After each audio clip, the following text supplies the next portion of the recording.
Bonjour, bonsoir à tous et bienvenue aujourd'hui pour cette nouvelle vidéo sur koh Lanta des fugitifs.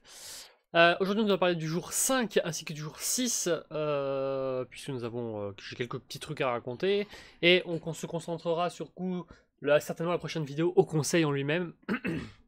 Parce que du coup, il y aura pas mal de choses à raconter pour le conseil. Cette vidéo est permis aussi de faire une petite introduction à quelques thématiques, puisque nous allons certes parler de l'épreuve de confort et de l'épreuve d'immunité, mais nous allons surtout parler à cette thématique-là, face à Bazou, qui, je pense, il faut un peu éclaircir pourquoi je dis ça, pourquoi je pense ça, parce que c'est pas forcément clair lorsqu'on regarde mon confesse, et puis c'est vrai que je parle pas énormément dans le confesse.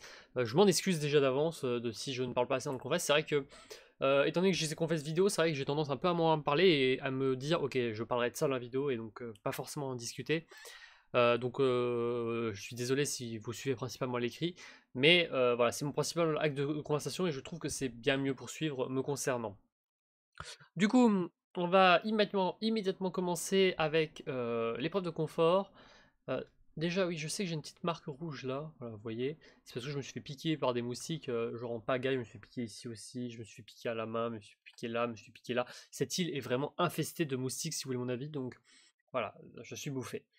Bref, épreuve de confort, c'était une épreuve labyrinthe. Le concept est très simple, c'est qu'on avait des guides euh, et, euh, on avait des guides et quatre personnes qui faisaient les commandes en quelque sorte, donc c'est-à-dire une personne qui devait mettre haut, bas, haut, une autre qui devait mettre bas, une autre qui devait mettre droite, et donc en fait, les guides devaient tracer des circuits sur une carte, et ensuite les autres équipes devaient suivre ce trajet.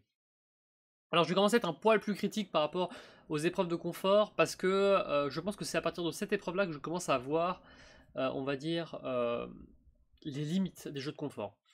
Euh, Parce que voilà, je trouvais que c'était très sympa d'avoir des jeux de confort, ça m'a d'avoir plus de jeux, plus de choses. Là, je commence un peu à trouver les limites dans le sens où j'ai pas euh, autant envie de me donner à fond dans ce type d'épreuve là. Pourquoi? Parce que je trouve pas les récompenses exceptionnelles. Je suis très déçu des récompenses en elles-mêmes. Le kit de pêche c'est très cool, mais le confort ne sert pas à grand chose. À l'heure actuelle, le confort n'est pas assez poussé et ne sert vraiment à rien même. Et c'est ça que je reproche énormément aux épreuves de confort, c'est que ça n'apporte pas grand chose. Et le pire, c'est que quand tu fais des bonnes performances en jeu de confort, ça se. C'est un peu comme si tu piquais un peu ta chance d'avoir un bon résultat sur une épreuve d'immunité. Et du coup, j'ai cette sensation de de pas être récompensé à ma juste valeur sur ces épreuves de confort. Surtout que voilà, donc si vous avez suivi le jeu de confort, vous avez appris on a fini deuxième. On a fait deuxième au jeu. On n'a pas la sensation d'avoir fait une mauvaise perf, mais on a quand même fini deuxième. Et en gros, les récompenses de ce jeu de confort, c'était pour les premiers un indice pour l'avantage, ce qui m'aurait été extrêmement utile, malheureusement je ne l'ai pas. Les deuxièmes, un bonus de 10 de bouffe pour la survie, et les troisièmes, rien du tout. Et en fait, je trouve dommage parce que je trouve que les conforts n'apportent vraiment rien en fait. Mais vraiment rien, c'est-à-dire que je trouve dommage que les récompenses ce soit pour les deuxièmes automatiquement des points de survie et que c'est pas un rapport avec la récompense initiale.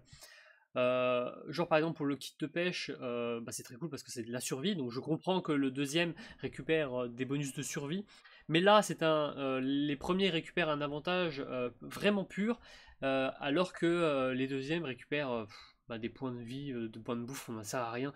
Vraiment, nous, on a, c'est pas.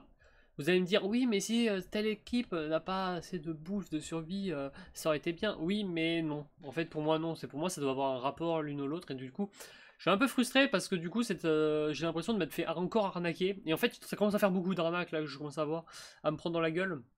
Déjà, l'épreuve de départ où je me fais avoir avec ce pseudo-avantage d'une journée, je l'ai encore un peu au travers de la gorge de la part des organisateurs. Là, cette fois-ci, avec cette épreuve de confort où, bah ouais, c'est cool, vous avez fini, vous avez le meilleur avantage et les deux autres équipes se font baiser la gueule. Et même ça donne même pas de vrai avantage, hein. Même dans les quatre terres, il y avait un véritable avantage de se battre durant les épreuves, c'est que si t'arrivais dernier, t'étais t'avais des risques de te prendre l'île de l'exil et tout. Là, il n'y a pas d'avantage. Il n'y a vraiment pas d'avantage et je trouve ça très dommage. C'est que t'as beau te battre à fond, l'équipe d'après est tranquille. Et d'ailleurs, ça me fait penser que je vais pas rajouter une partie. Je vais la rajouter là maintenant, pendant que je suis en train d'en parler. Ouais, je crée des parties comme ça au dernier moment parce que je viens de penser à un truc, on en parlera à la fin.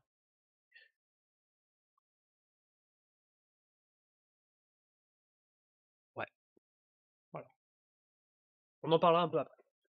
Donc du coup voilà, une preuve de confort que bah voilà, on s'en a donné tout ce qu'on pouvait, on n'a pas réussi à finir premier. On a au moins fini deuxième, donc on a permis d'avoir une toute petite récompense, même si voilà, c'est très critiquable, on va le dire. Et donc voilà, deuxième partie. Épreuve d'immunité.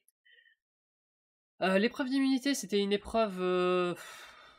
Je sais même pas comment ils appellent ça, une épreuve de la pierre, mais en fait, c'est même pas vraiment ça, c'est plus une épreuve de type. On a des.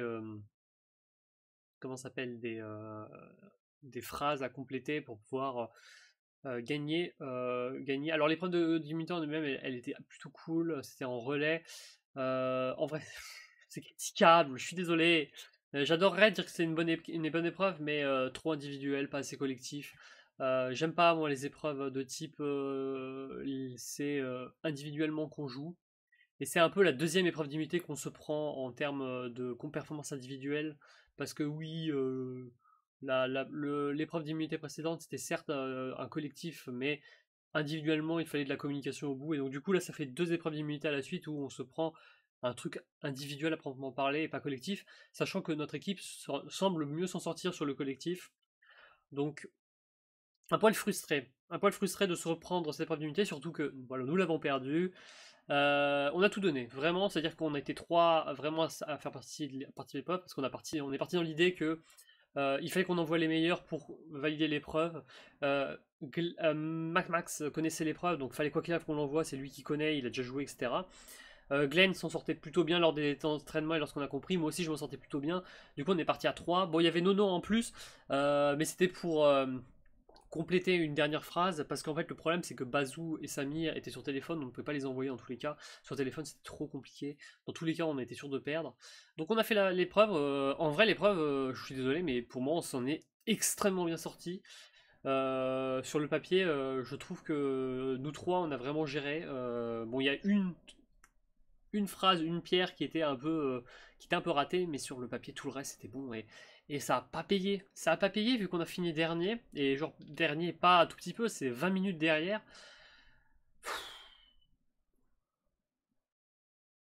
Pas tant pis, hein. Voilà donc très déçu, très très déçu. Ça s'est ressenti en direct après l'épreuve quand on a un peu discuté et tout. Je vais pas le cacher, j'ai un peu pleuré de mon côté parce que je prends très à cœur les aventures, je prends très à cœur, quand je participe à un truc à 100%, je le prends très à cœur. Et même si c'est pour 10 euros, même si c'est pour le plaisir ou autre, j'ai pas envie que ça ait des répercussions sur les autres. Là, j'ai pas envie que lorsque je fais un truc, c'est des répercussions sur d'autres personnes. Et c'est vrai que ça m'a beaucoup marqué parce que je me donne à 100% et c'est vrai que j'ai un peu de position de lead sur beaucoup d'épreuves et, j'ai la voix qui commence à casser. Et, forcément, quand ça passe mal, je me remets un peu en doute. Alors que pourtant, en vrai, quand je regarde les épreuves, j'ai pas l'impression d'avoir fait de mauvaises choses.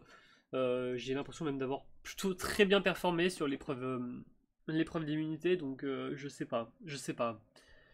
Je sais pas ce qu'on a mal fait. Je suis incapable de le dire. Et ça fait chier. Ça fait chier parce que je ne voulais pas retourner en conseil.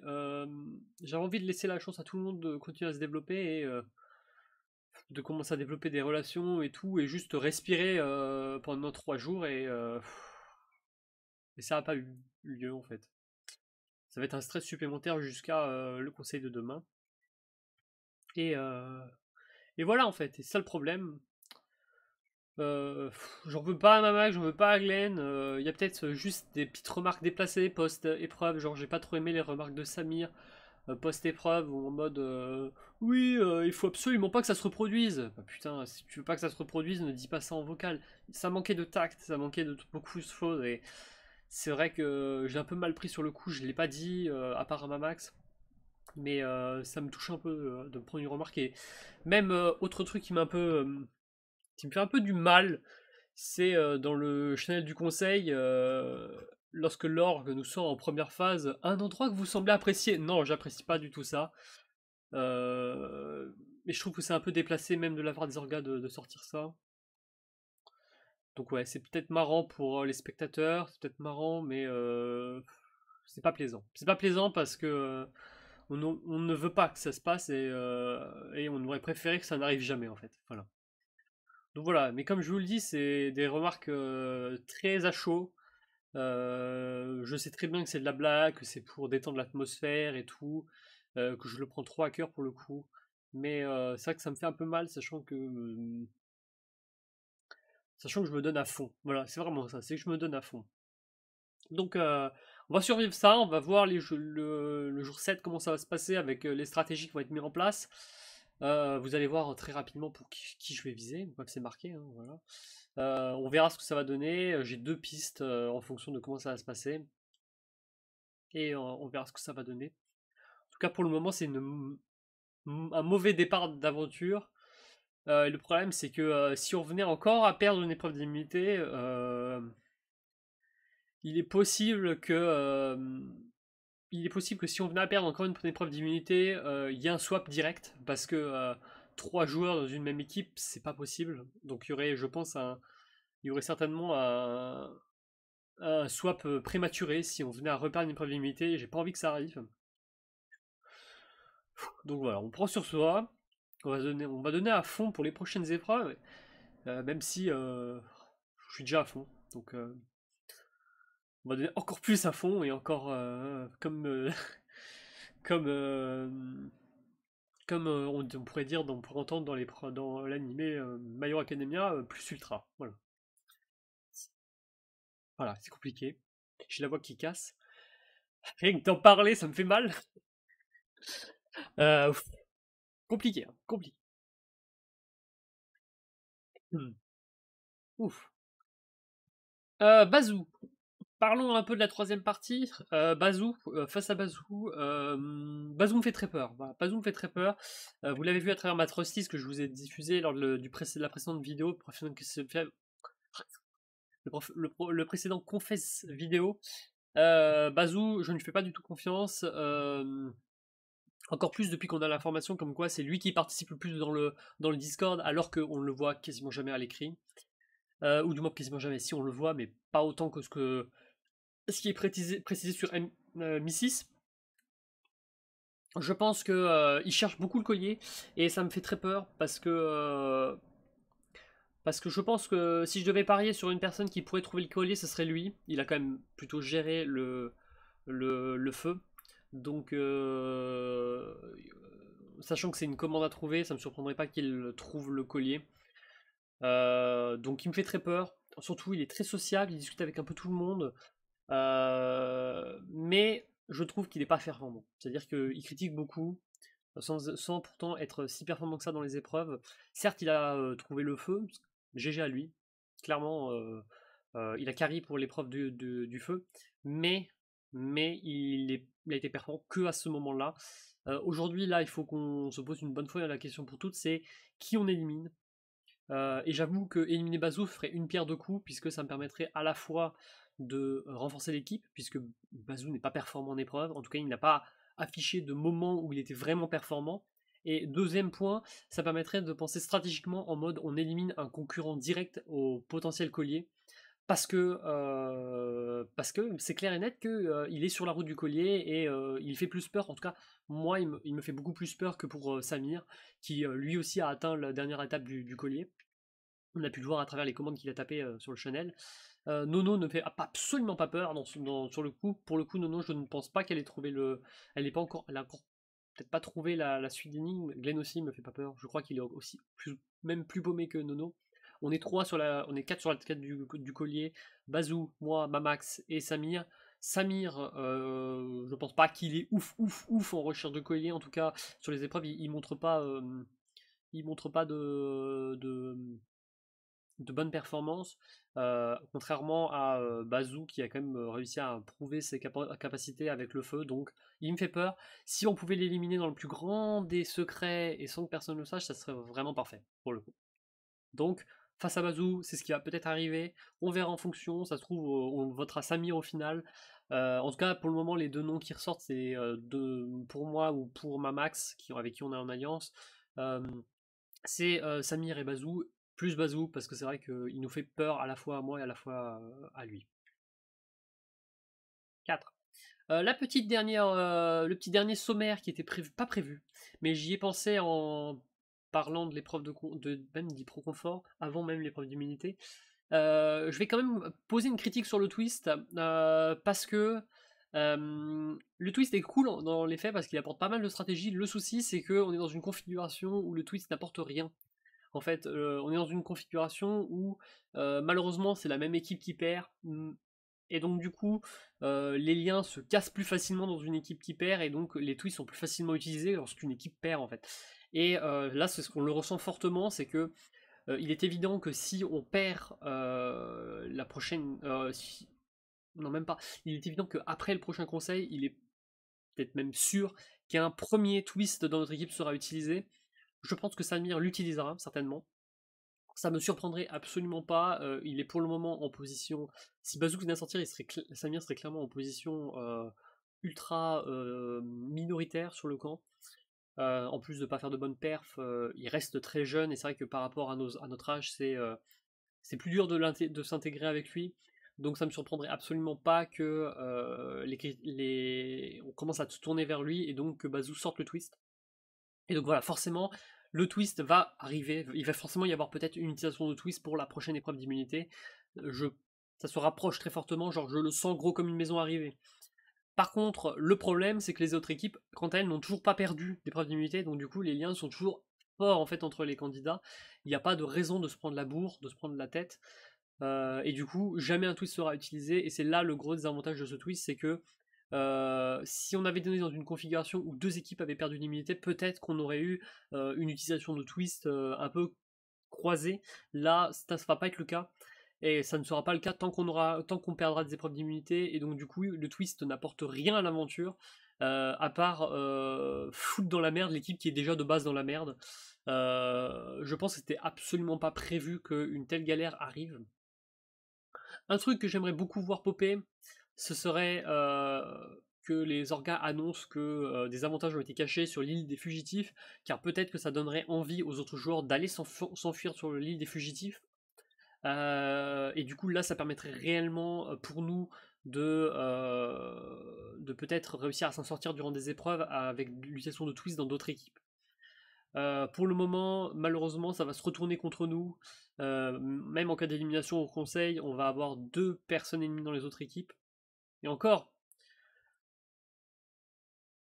autant dans l'épreuve de confort, les organisateurs ont tiré au sort, autant l'épreuve d'immunité, ils n'ont absolument pas tiré au sort. Pour moi, c'est une erreur absolue, et ça devrait être normalement pas possible. Genre, pour moi, c'est anormal, ça, le fait de pas tirer au sort. Parce que je trouve que ça a trop désavantageux, et je trouve que c'est justement. Le fait qu'il y ait un tirage au sort, c'est justement un bon coup de potentiellement éliminer une bonne personne sur une épreuve. Là, malheureusement, ils ont pu choisir facilement qui partir en fonction de l'épreuve. Et je trouve que déjà. Je trouve que choisir, ça a toujours été une mauvaise idée. C'est pour ça que je valide à 15 milliards de pourcents le tirage au sort, contrairement au choix d'équipiers qui ne participent pas. Alors oui, vous allez me dire, oui, mais tu vois, dans l'épreuve de confort, il y a des personnes qui n'étaient pas présentes, et du coup, au final, le mec, il aurait pu être là. Oui, mais non, on s'en fout. Si la personne n'est pas là durant l'épreuve, c'est sa faute. Et ça peut devenir une raison de vote, justement. Mais là, je trouve que c'est trop désavantageux pour les personnes qui perdent. Donc je trouve que pour le moment, la saison est faite de telle manière que on va être enfoncé au fur et à mesure. Le twist nous enfonce. Si en effet le désavantage continue, le désavantage de deux joueurs continue à se faire au choix sur les autres équipes, ça va continuer à nous désavantager, puisque on aura quoi qu'il arrive des bons joueurs en face de nous, et jamais la possibilité peut-être de perdre deux gros éléments sur notre équipe. Ça veut pas dire qu'il y a de mauvais éléments dans une autre équipe, ça veut pas dire qu'il y a de très bons éléments dans une autre équipe, ça veut dire que s'il y a de bons éléments dans une autre équipe, ils n'ont aucun risque de se faire éliminer, et ça c'est très critiquable. Et c'est pour cette raison que je pense il serait intéressant que le choix aléatoire se refasse comme pour l'épreuve de confort. Parce que il est évident que l'épreuve d'immunité aurait été totalement différente si ça n'avait pas été, choisi. Par exemple, ça peut paraître con, mais si ça n'avait pas été Europe si Europe avait été tiré au sort, l'épreuve aurait peut-être pas été aussi simple pour telle ou telle équipe, etc., etc. Et je trouve ça fortement dommage qu'il l'ait enlevé. J'espère que ça va changer, parce que là, pour le coup, on a des avantages de 2 personnes, et ça aurait vraiment un poids pour nous sur les épreuves, enfin, un poids vraiment monstre sur les épreuves, pour pouvoir rattraper les équipes, que d'avoir un peu cette part de RNG, parce que voilà, c'est comme ça que ça fonctionne, koh. C'est pas pour rien que c'est tiré au sort sur les émissions, et c'est pas pour rien qu'à chaque fois que c'est choisi, ça devient des épreuves, et que le choix est choisi en fonction des avantages. C'est pour ça que les épreuves ne deviennent pas intéressantes. C'est parce que justement, il y a du potentiel.